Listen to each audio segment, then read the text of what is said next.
Estamos hablando del programa social de adultos mayores que ya tiene más de 9 beneficiarios, más de 9 personas que les han entregado ya sus recursos. Vamos a analizar este tema con Ivonne Acuña. Ella es académica del Departamento de Ciencias Sociales y Políticas de la Universidad Iberoamericana, a quien le agradezco que nos conceda esta entrevista.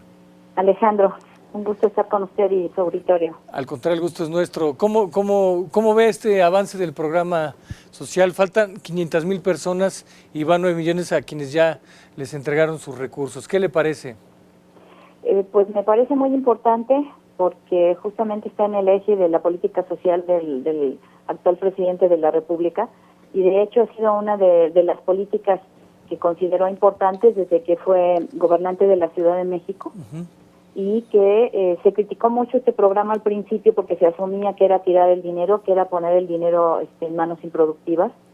Y sin embargo, en la crisis de 2008, el mismo Bush, el presidente de Estados Unidos, lo puso en marcha para tratar de remontar la crisis financiera de 2008.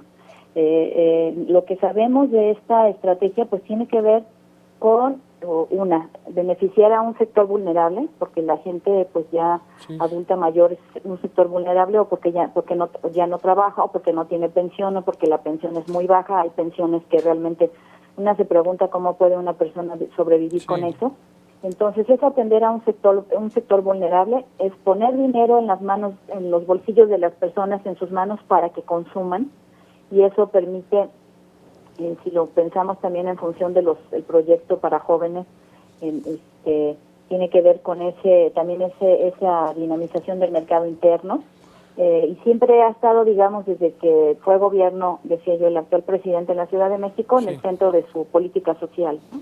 Claro, maestra, desde su punto de vista, faltan 500,000 personas de recibir estos recursos. A lo mejor ya visto en términos de números, quizá no es tanto, estamos hablando del 4% más o menos, pero he visto en términos de que hay gente que este recurso le hace diferencia para comer o no comer, y que a lo mejor antes recibían el programa que tenía el gobierno anterior, el de Peña y el de Felipe Calderón, que era de la mitad de lo que está dando ahora, y ahora no lo están recibiendo, quizá no tienen dinero para comer. ¿Es delicada esta situación o qué opina usted al respecto? Sí, por supuesto es muy delicada. Claro que es delicado efectivamente porque muchas de estas personas dependen de eso o para completar su gasto o simple y sencillamente para comer. Pero también hay que tener en cuenta que es un programa muy ambicioso, que no es fácil de implementar. Hay mucha gente en situación de calle, ancianos, ancianas en situación de calle, que serían difíciles de registrar, o gente también que por cuestiones de que no cuentan con el apoyo para abrir una cuenta bancaria, etcétera. Entonces también ahí hay que integrar o dedicar personal, contratar personal para que apoye a los adultos mayores, las adultas mayores a hacer también estos trámites. Yo creo que el avance es muy importante, incluso lo vemos también en términos de presupuesto, que es uno de los, para el presupuesto de 2020 se piensa asignar 120,000 millones de pesos, y de ahí eso nos habla de la importancia que para el presidente representa este programa. Claro. Y efectivamente hay otras situaciones que también hay que atender en el país. Hace 2 semanas nos enteramos de un asilo, me parece que en Baja California, donde murieron personas en total, estando en un asilo, murieron de hambre, murieron llagadas, etcétera. Lo que nos habla de que efectivamente estamos apenas empezando a vislumbrar las políticas para la atención de este sector de la población. No es un país que esté preparado para eso, y hay que prepararnos para eso, ¿no? Somos una población que está envejeciendo. Claro. Doctora, en ese sentido precisamente, este programa a largo plazo, ¿cómo se puede financiar? Porque bueno, la curva poblacional va a ir haciendo más grande el sector de las personas adultas mayores poco a poco, y al cabo, no sé, creo que por ahí del año 2050 ya podría haber más adultos mayores que quienes puedan sostener este programa. Pues yo creo que hay muchas cosas que hacer desde el gobierno, por supuesto, desde que es de lo que estamos hablando ahora, desde políticas públicas. Hay mucha gente de tercera edad que es capaz, que es competente para desempeñarse en algunos puestos, es decir, seguir trabajando, seguir aportando a la sociedad.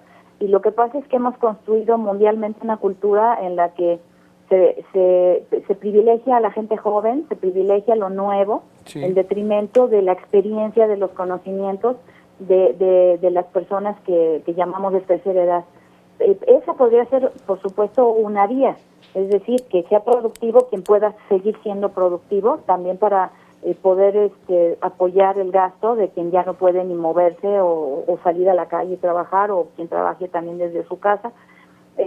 Igualmente pueden apoyar en programas sociales que tengan que ver con el cuidado de otros, cuidado de menores, cuidado de otros adultos mayores, quien tenga todavía esa posibilidad, que significa además pues estar generando también empleo, generando ingresos para personas en estas condiciones.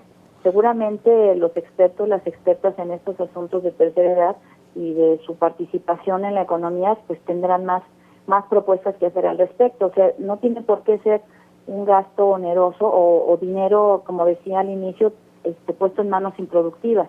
Claro. Pero además, nuevamente, el hecho de que la gente tenga dinero para consumir dinamiza la economía, porque permite hacer compras a los pequeños comercios, al zapatero, al vende el pan, para que a su vez también pueda hacer pagos de otros servicios a otros sujetos.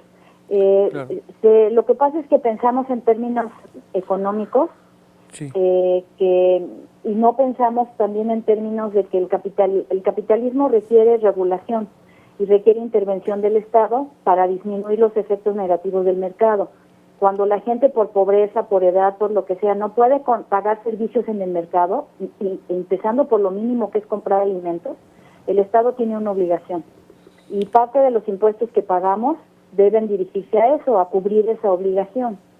Claro, en la parte cultural, maestra, también creo que se hace falta trabajar. Yo, digamos, en los últimos meses, las fuertes críticas ha habido, y a lo mejor hasta gente en tono de burla, que por supuesto yo no apruebo, sobre la edad del gabinete, la edad promedio del gabinete del presidente López Obrador. Es decir, desde la sociedad hay incluso hasta gente calificada, gente con experiencia, hay como un desprecio, no sé si así verlo, ¿no?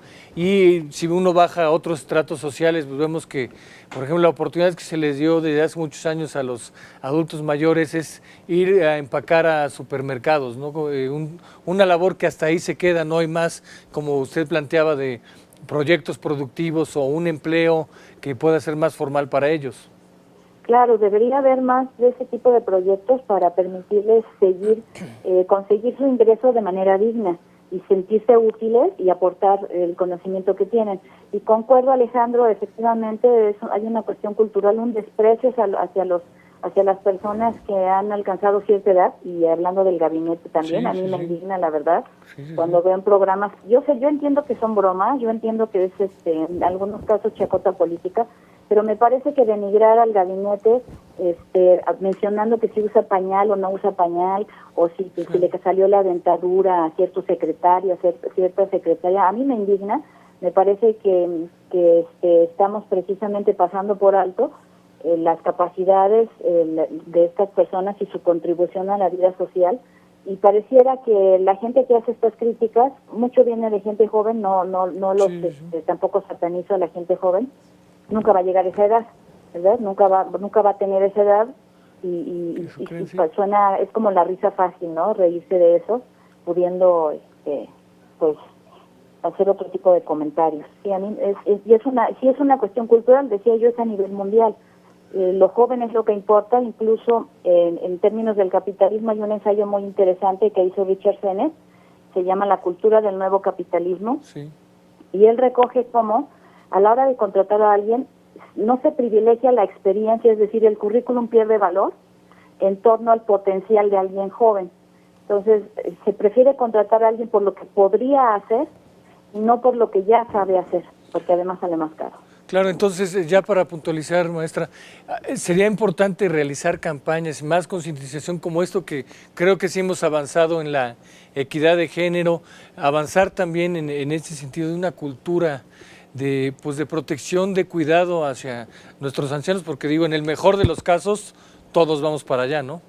Sí, exacto. Sí, eso es también parte de la actividad de la sociedad, de los grupos empresariales, de las universidades, estar sensibilizando a la población en torno a eso. Una, que hay que construir el contexto económico, político, cultural, para que cuando toda la gente que conforme vamos llegando a esa edad se pueda tener una vida digna, comenzando por la alimentación, decíamos hace rato, y y en torno a pues a sus derechos, ¿no? A los derechos que tienen también como cualquier gente de cualquier edad, ¿no?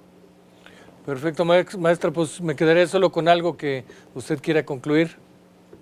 Pues que sí es muy importante, porque sí vemos en los medios estar pensando cómo estamos tratando a nuestros ancianos, a nuestras ancianas, cómo queremos que nos traten cuando estemos en esa situación, y que no podemos permitir que situaciones como la del asilo, no recuerdo el nombre, no sé si para bien o para mal, pero no lo recuerdo, que ocurran esas cosas. Yo entiendo que en una institución no hubiera el presupuesto suficiente ni el personal, pero quien estaba a cargo, desde mi punto de vista, incluso debería ser sujeto de una sanción, porque es sujeto de responsabilidad. Si no tenía dinero, no tenía personal, debió haber dado la alerta.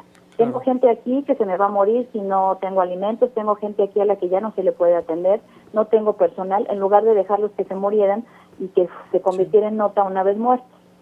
Entonces sí hay mucho que hacer, creo yo. Perfecto. Doctora Ivonne Acuña, académica del Departamento de Ciencias Sociales y Políticas de la Universidad Iberoamericana, muchas gracias por la entrevista. Un gusto, Alejandro. Buena tarde. Gracias, buena tarde.